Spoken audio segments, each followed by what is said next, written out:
hoje nós recebemos a especialista em Feng Shui, Juliana Ferrari, primeira participação, seja muito bem-vinda à nossa casa. Obrigada, agradeço muito, Diana, pelo convite. Para mim é um prazer muito grande poder estar falando um pouquinho do meu trabalho aqui para vocês. Conta pra gente como é que você chegou até o Feng Shui.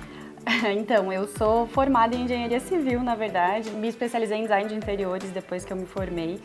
Mas, paralelo a isso, acho que eu sempre senti essa conexão com as pessoas e comecei a estudar esse mundo do desenvolvimento humano e depois essa parte também das energias, né? Esse mundo aí talvez um pouco mais invisível. Quando eu conheci a técnica do Feng Shui, eu percebi que eu poderia unir, né, todo esse meu conhecimento dos imóveis, da engenharia civil, do interiores, com a parte das pessoas, do desenvolvimento humano e da espiritualidade. Então, foi conectando as duas áreas, né, que eu conheci. Conta pra quem tá em casa, o que é o Feng Shui? Feng Shui é uma técnica, tá? É uma técnica milenar, tem mais de 4, 5 mil anos e tem como base essa questão da cultura oriental e traz, o objetivo final é harmonizar os espaços e conectar as pessoas com os seus lares, proporcionando aí um melhor bem-estar e uma harmonia no geral para as pessoas. Aqui a gente está num apartamento, a gente vai saber os detalhes do que você aplicou aqui para trazer esse bem-estar, mas também pode em empresas, em edifícios, em indústrias, pode em todos os ambientes, né, Ju?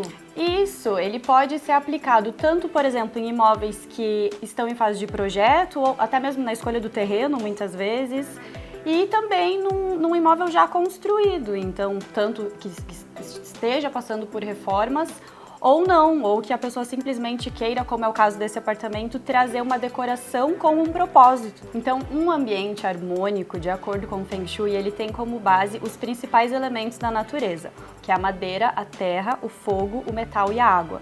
Então, por exemplo, o caso desse apartamento, né? A gente consegue ver detalhes em metal, elementos que remetam à madeira, que remetam ao fogo. Então, são esses detalhes que tornam o ambiente, às vezes a pessoa entra no lugar e percebe que está harmonizado, mas não sabe o porquê, sabe? Mas é porque traz essa questão da natureza.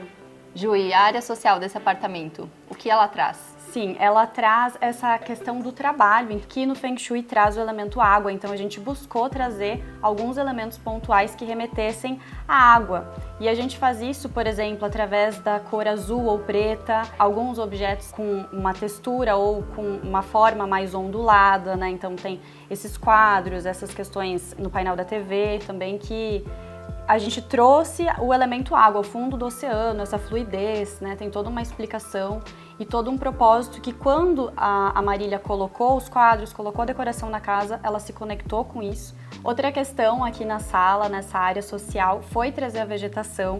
Então a Marília tinha essa questão de não optar por uma vegetação natural, que se a gente puder optar, claro que pelo Feng Shui é melhor, porque traz essa energia vital, as flores, as plantas, elas são um filtro natural, né, para energia, então, mas a gente também pode trabalhar com a vegetação artificial, que foi o caso daqui. O nosso cérebro, ele tende a lidar muito bem com esses elementos da natureza dentro de casa, então isso melhora muito a questão da criatividade, isso inclusive melhora o sistema imunológico, né, a saúde das pessoas, então muito importante, é uma coisa que não tinha e com o Feng Shui a gente conseguiu trazer elementos de vegetação aqui no espaço.